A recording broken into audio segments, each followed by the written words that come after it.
예, 여러분 안녕하세요.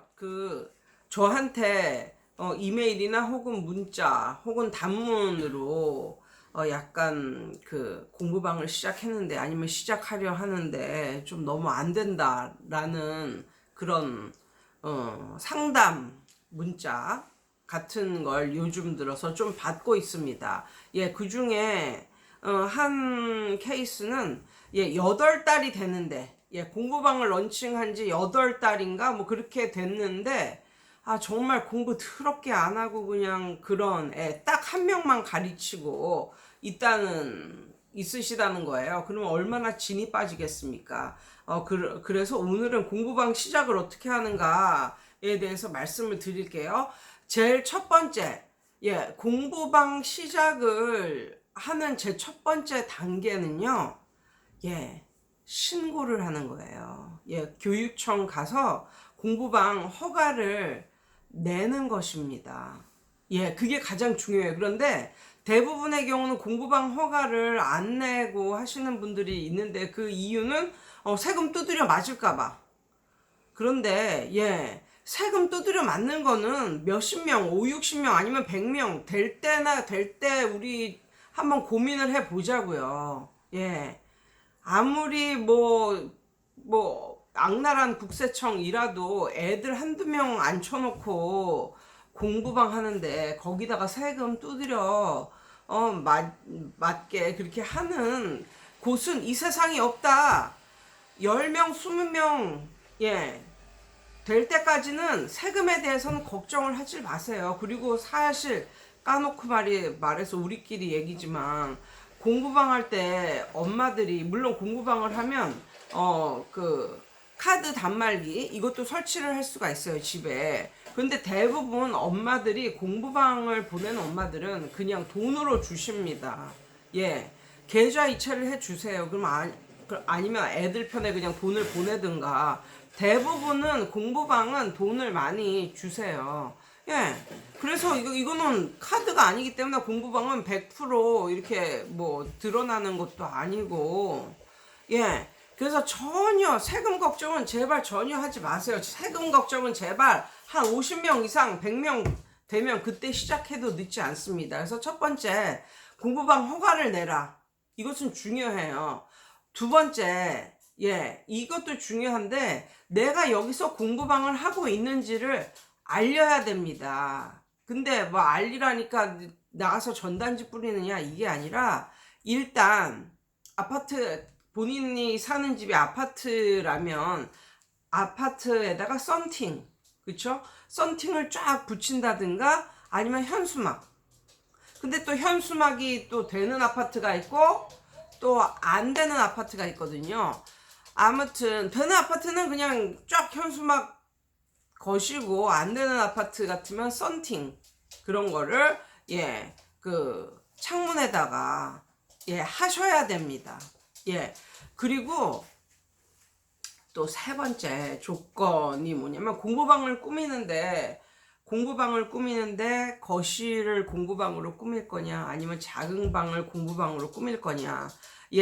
여기서 우리는 딜레마에 빠집니다. 왜냐하면 또 자녀들이 있는 그런 분들께서는 공부방으로 시작을 하면 좋은 게 부대 그런 비용이 전혀 안 들잖아요. 내가 살고 있는 집에서 내가 쓰고 있는 전기, 뭐 난방 이런 거를 하면서 공부방을 하는 거니까 정말 공부방은 100% 남는 장사란 말이에요. 애들이 한 명이 다니고 두 명이 다니고 한 10명 다니면 그때서부터는 아주 그냥 약간 남편한테도 나 돈 번다 이렇게 말할 수 있는 그런 시스템.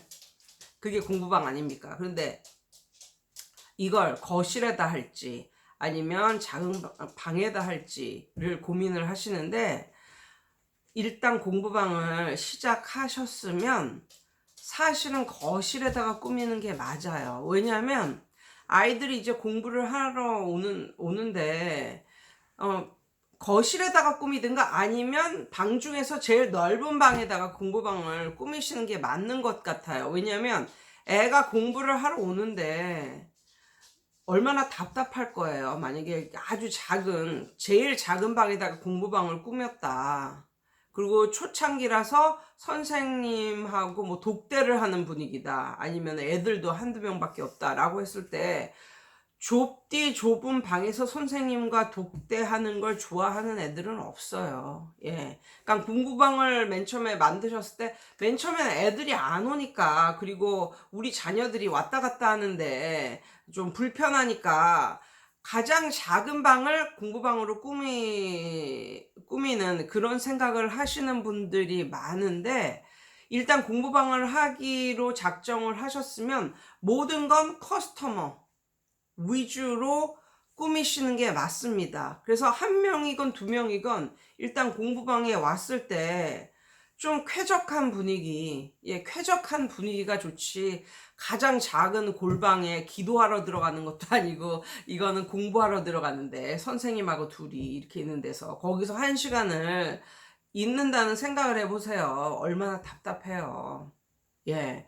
그러니까 공부방을 시작은 내가 공부방으로 한다. 그렇지만 애들이 10명이 되면 나간다. 이런 교습소를 차려서 나간다. 이러한 마인드로 사실은 공부방을 해서 성공을 하고 싶으시면 거실에다 하는 게 맞습니다. 거실에다 꾸미는 게 맞아요. 그래서 한 달이 됐건 두 달이 됐건 내 자녀들한테는 약간 불편함을 줄지라도 조금만 참아다오.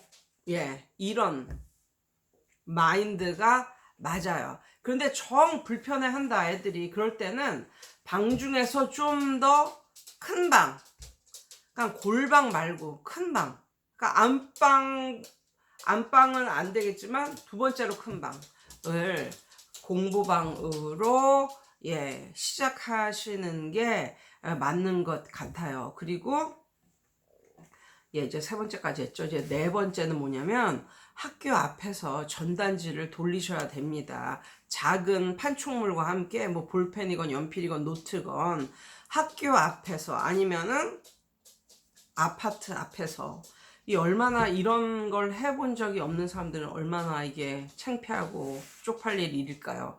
그런데 어떻게 합니까? 그렇게 해야지 애들이 모이는데. 근데 이것도 한 번, 두 번 해보면 이제 괜찮아요. 처음 할 때가 힘들지. 저도 얼마나 힘들었겠어요. 저도 얼마나 힘들었겠어요. 큰 학원에서 이거는 애들 유치하는 거는 생각도 않고 그냥 애들이 들어오는 애들을 가르치기만 했던 제가 학교 앞에서 이거를 나눠주는 짓을 할 때는 얼마나 힘들었겠어요. 근데 희한한 게 한두 번 해보니까 이제 친한 애들도 생기고 날 알아보는 애들도 생기고 이러니까 오히려 약간 즐겁더라고요, 나중에는. 아무튼 학교 앞에서 이 판촉물과 전단지를 나눠주는 그게 반드시 필요합니다. 그리고 다섯 번째, 블로그. 블로그를 하세요. 블로그는 돈도 안 들고, 완전 공짜잖아요. 약간 시간은 들지만, 그래도, 자신이 여기서 한다라는 것을, 알려줄 필요가 있을 때 블로그. 그 다음에, 블로그보다도 더 쉽고 좋은 게 뭐냐면, 내가 공부방을 한다. 이것을 신청을 하고, 블로그를 몇 개 만들고, 그러면 네이버에 벌써 이렇게 무슨 공부방 뭐 이런 식으로 쳐서 이제 이렇게 보면 그게 생겨요. 이제 무슨 동 공부방 이렇게 치면 내가 등록을 하고 공부방을 하는 사람이라면 그 공부방이 뜹니다. 그러면 그 공부방이 어느 위치에 있고 뭐 이런 게 떠요. 그러면 거기에 들어가서 본인이 좀 더 정보를 추가하는 거예요. 공부방 사진도 올려놓고 뭐 이런 식으로. 그래서 어디 뭐 처음으로 이사를 온다든가 이런 사람들이 맨 처음에 해보는 게 네이버 검색하는 거잖아요. 근데 네이버를 검색을 해봤는데 무슨 동 공부방 하니까 딱 내 블로그가 딱 나오고, 그 다음에 또 이렇게 쳐보니까 네이버 자체에서도 뭐 지금 당신이 있는 곳 전방 몇 미터에 무슨 공부방이 있습니다. 이런 게 뜬단 말이죠. 그거 하나만으로도 충분히 예, 아이들을 모을 수 있습니다. 그러니까는 예전에 제가 아는 예, 원장님이 이런 말을 하더라고요. 홍보를 안 하는 건, 홍보를 안 하고 그냥 애들한테만 열심히 가르치는 것은 불을 꺼놓고 내가 좋아하는 사람을 보고 윙크를 하는 것과 똑같다고. 예, 내가 온 마음을 담아서 윙크를 하는데 그 사람은 내가 윙크를 했는지 볼 수가 없어요. 왜냐하면 불이 꺼졌기 때문에, 앞이 안 보이기 때문에. 예, 그렇게 백날을 한들 무슨 소용이 있겠습니까? 예, 그래서 공부방 시작 초창기, 예, 제가 말씀드렸던 이것은 반드시 필요하다 라는 말씀을 드리겠습니다. 예, 이상이에요.